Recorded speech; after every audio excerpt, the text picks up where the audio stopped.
Is that something to fear? Well, it depends on how you look at it and what you think is going to die. If you identify with this temporary body, then you'll live in fear because everything ends when this body goes. But if you identify with the immortal soul, that which is within the body, the source of life and consciousness, then death is like discarding old and worn out clothes. No one laments much about that. What happens to the soul after death? Where does it go?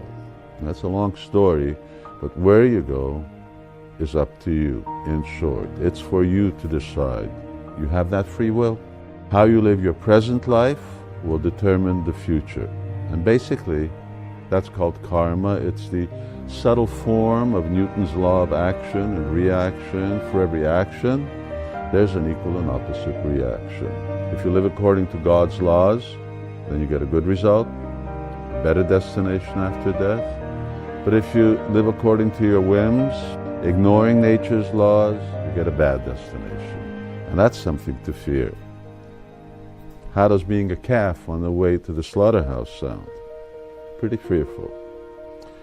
Believe it or not, like gravity, karma is a fact. So if you want to know more about how to live a progressive life, I recommend you read the Bhagavad Gita. The one thing in life that is 100% certain is death. We plan for so many things in life that aren't guaranteed. Who will we marry? What's our career? Which house we'll live in? But the one thing that is guaranteed, the one thing most of us don't plan for, is death. Bhagavad Gita says, out of many different forms of life, human life is the rarest. It facilitates self-realization, but it also comes with responsibility and choices. So live a purposeful life, a life less ordinary, and that way you can conquer death.